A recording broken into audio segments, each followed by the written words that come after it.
Tutankhamun, the Golden Pharaoh, Part 1. Many years after Hatshepsut ruled, another pharaoh would rule for 9 years and then be almost completely forgotten for 3,000 years. His name was Tutankhamun. Although today he is known all over the world as King Tut. Tutankhamun was only 9 years old when he became pharaoh, and he died when he was only 19. We are not sure why he died at such an early age. After his death, some thought he may have had some sort of accident. When he died, he was not buried in a pyramid like the pharaohs in Hatshepsut's time. Instead, during King Tut's time, pharaohs were buried in the hillsides of a valley. That valley was called the Valley of the Kings. None of the tombs of the pharaohs in the Valley of the Kings were marked. So, in an unmarked tomb in that valley, Pharaoh Tutankhamun would rest, surrounded by treasure and forgotten by the world, for nearly 33 centuries, a very long time ago. Now we will jump ahead in time from ancient Egypt to a time closer to today. Almost 100 years ago, a British archaeologist named Howard Carter was interested in trying to find the lost tombs in the Valley of the Kings. Carter's partner was a British nobleman, Lord Carnarvon. Carnarvon was also interested in finding the lost tombs in the Valley of the Kings. Over the next few years, working for and often accompanied by Lord Carnarvon, Carter found a number of ancient objects scattered throughout the valley. But he had in mind a greater prize. Another archaeologist found objects that had hieroglyphs written on them mentioning Pharaoh Tutankhamun. Howard Carter was determined to find the tomb of Pharaoh Tutankhamun and was convinced that somewhere in the Valley of the Kings lay Tutankhamun's hidden burial site. Could he find it? Trying to find the location of the tomb was not always easy or safe. Robbers often showed up to steal any valuable objects whenever they heard of new discoveries. In a book about his career, archaeologist Howard Carter wrote about one dangerous encounter with such thieves in the Valley of the Kings.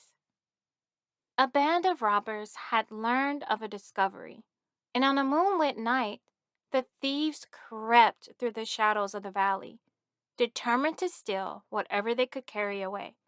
But just as they were starting to gather the loot, a second band of robbers appeared with the same idea.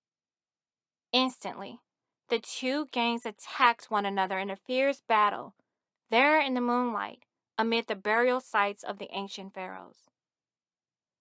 The second gang chased off the first, but Howard Carter and his nearby camp heard the noise of their fight. Here is how he calmly described what happened next. I collected the few of my workmen still nearby and set out for the scene of action, an expedition involving a climb of more than 1,800 feet over the hills in the moonlight. It was midnight when we arrived on the scene. The guide pointed out to me the end of a rope dangling down the face of a cliff. Listening, we could hear the robbers actually at work. I first cut their rope, cutting off their means of escape.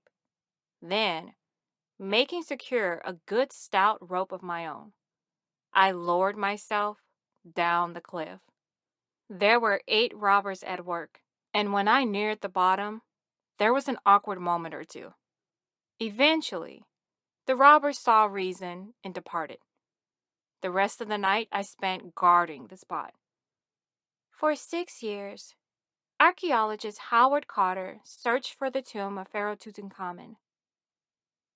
Carter and Lord Carnarvon had focused their attention on one area in the Valley of the Kings.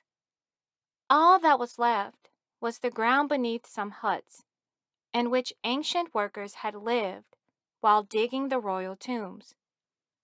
Carter decided to give this area one last try. He and his men removed the huts and leveled off the soil below. As Carter finished removing the first of the workers' huts, he found something very exciting.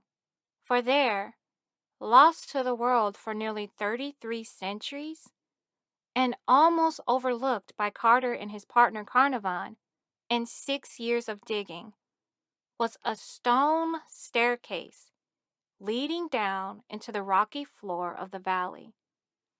Carter and his men uncovered the steps one by one until, as they cleared the dirt from the top of the 12th step, they saw beyond it, in Carter's own words, the upper part of a doorway. Atop the door was a hieroglyphic seal, showing that the door had been sealed shut under royal authority. Whoever had been buried here was either royal or someone very important to the pharaoh. Almost overcome with excitement, Carter cut a small hole in the door and shone a light through the hole. Inside, he saw a hallway filled to the top with rocks. It took all his self-control not to break through and begin flinging the rocks out. Instead, leaving some of his men to guard the place, he covered the door up again and rode off through the moonlight, thinking anything might lie beyond that passage. Yet, none of them was exactly sure what Carter had found.